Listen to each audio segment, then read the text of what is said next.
In February 1978, one of the strangest and most heartbreaking mysteries in American history began in Northern California. It is known today as the story of the Yuba County Five. It involved 5 young men from Yuba City and nearby Marysville who went out together one winter night to watch a basketball game and never returned home. Months later, 4 of them were found dead in the snowy mountains, and one was never found at all. To this day, no one truly knows what happened to them or why they ended up so far from home. The story is both tragic and deeply confusing, full of unanswered questions that have puzzled investigators and the public for decades. The 5 friends were named Ted Wire, Jack Madruga, Bill Sterling, Jack Hewitt, and Gary Mathias. They were all in their 20s or early 30s. The group was close-knit and known in their community for being kind, gentle, and devoted to each other. They all shared a love for basketball, food, and fun, and they often went to games or played together. 4 of the men, Ted, Jack M., Jack H., and Bill, had mild intellectual disabilities.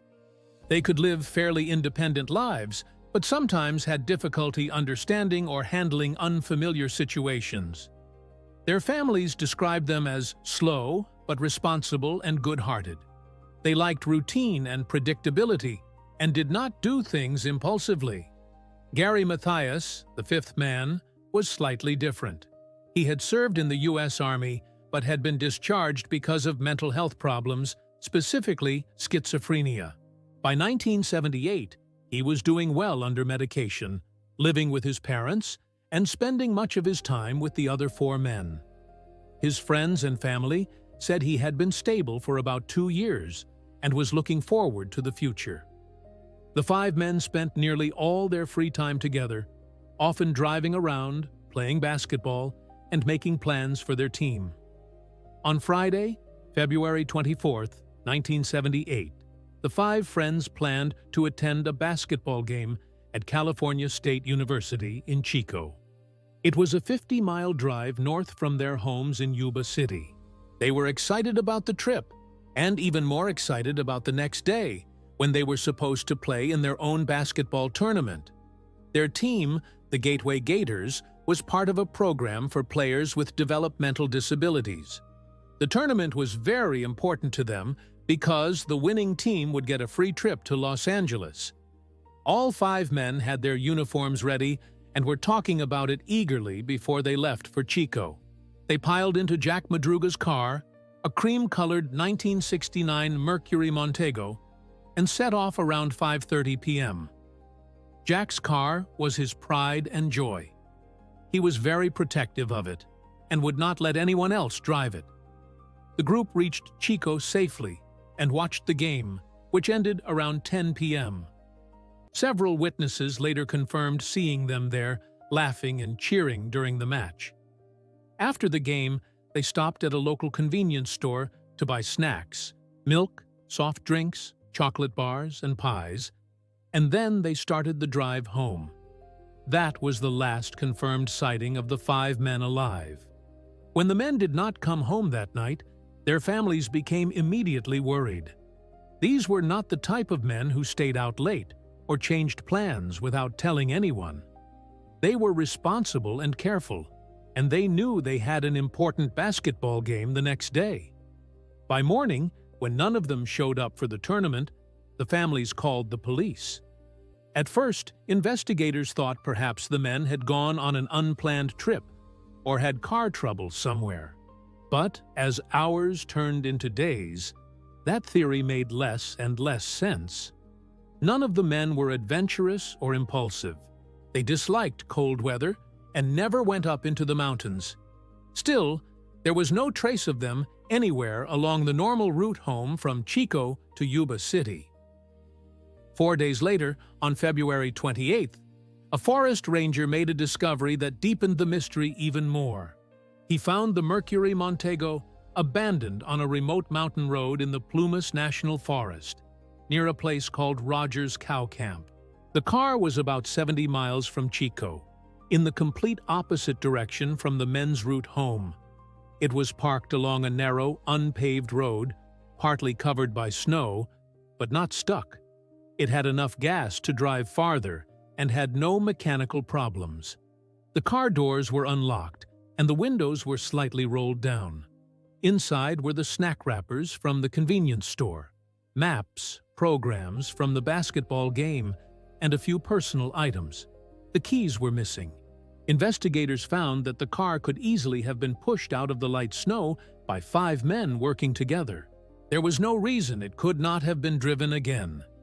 Yet, for some reason, the group had walked away and never returned. Search teams were sent into the mountains to look for the men, but the weather soon turned against them. A powerful snowstorm hit the area, covering the forest in several feet of snow and making it impossible to continue. Helicopters were used to scan the area, and ground teams searched as much as they could, but there was no sign of footprints, clothing, or anything else.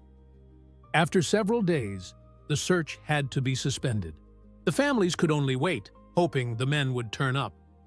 During this time, a strange witness report appeared. A man named Joseph Shones, who lived nearby, said he had been driving on the same road on the night the men disappeared. His car got stuck in the snow, and while trying to free it, he suffered chest pains and later learned he had a mild heart attack. He claimed that around midnight he saw headlights and what looked like a group of people walking near his car, including one person carrying a flashlight. He said he shouted for help, but the figures seemed to ignore him and later disappeared into the darkness. Later that night, he saw more lights, but again, no one came. Shones's account was never confirmed, but some believe he saw the Yuba County Five. Others think his memory may have been confused because of his medical condition. For months, there was no progress. Then, when the snow finally melted in June 1978, the mystery took a tragic turn. A group of motorcyclists exploring the area stumbled upon an old trailer belonging to the U.S. Forest Service, located about 20 miles from where the car had been found. Inside the trailer, they made a horrifying discovery: the body of one of the missing men, Ted Weiher. Ted had been lying on a bed, wrapped in sheets and blankets. He had grown a beard, suggesting he had survived for several weeks after the disappearance, possibly as long as 2 or 3 months. He had lost almost 100 pounds and died from starvation and exposure. What made this even more heartbreaking was that the trailer had plenty of food inside.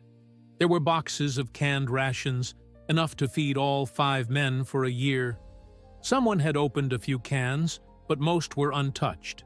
There was also a propane tank outside that could have provided heat if turned on, but no one had done so. It looked as if Ted had been cared for by someone before dying, since his body was carefully wrapped and his feet were covered. His shoes were missing, possibly taken by another person who left the trailer. After Ted's body was found, search teams focused on the area between the trailer and the abandoned car. Within a few days, they found the remains of 3 more of the men. The bodies of Jack Madruga and Bill Sterling were found together about 11 miles from the car, side by side in a wooded area. They appeared to have died from hypothermia, likely collapsing from exhaustion while trying to walk to safety. The remains of Jack Hewitt were found farther along the same route, scattered by animals. It seemed that the men had tried to walk toward help or toward the trailer, but never made it. The 5th man, Gary Mathias, was never found. Only his shoes were discovered inside the trailer, leading investigators to believe that he had been there with Ted and later left to find help. Despite massive searches over the following weeks, not a single trace of Gary was ever recovered. The discoveries raised more questions than answers. Why had the men driven so far into the mountains in the wrong direction? Why had they left the car when it was still working? Why did they not use the supplies in the trailer to survive? And where was Gary Mathias? Police could find no evidence of foul play, no signs of violence, no footprints from other people. and no evidence that anyone had been chasing them. It was as if they had simply become lost and confused, but their behavior did not make logical sense. Investigators considered many theories. Some thought they had accidentally taken a wrong turn and become stranded, then tried to find shelter. Others suggested that Gary, who had a history of mental illness, might have suffered a breakdown or led them off course. A few people even believed they might have been frightened by someone on the road or chased by an unknown vehicle, but there was no proof of that. The families of the men struggled to accept the explanations. They said their sons were not the kind of people who would wander off into the mountains for fun. They hated the cold, they were afraid of getting lost, and they were looking forward to their basketball game the next day. They could not understand why the men had not eaten the food in the trailer or turned on the heat. It seemed almost as if they had been afraid to use anything that did not belong to them. Some experts have suggested that because of their disabilities, they might have been too confused or scared to do what was necessary to survive. Others think that only one or two of them made it to the trailer and that the others died trying to reach it. As for Gary Mathias, theories range from him dying somewhere in the woods to him running away and living under a new identity, though there is no evidence he survived. In the end, the official cause of death for the 4 men who were found was ruled to be exposure to cold and starvation. The authorities concluded that they likely got lost, abandoned the car, and tried to find shelter, but were overwhelmed by snow and freezing temperatures. However, this simple answer has never satisfied many people. Too many strange details remain unexplained. The wrong direction they drove, the decision to leave a working car, and the wasted supplies in the trailer. Each piece of the puzzle makes sense by itself, but together they form a story that still feels impossible to understand.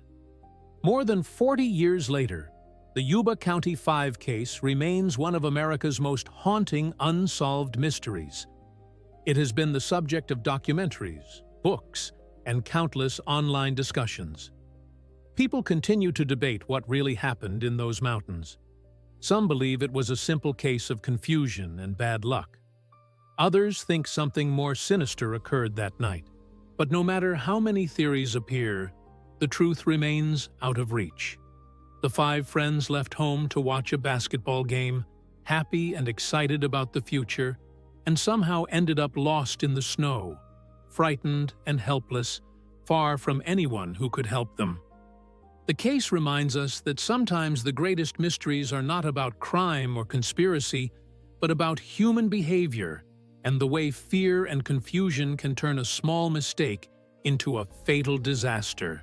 The Yuba County Five set out for an ordinary night of fun and ended up part of one of the most enduring and tragic mysteries in American history.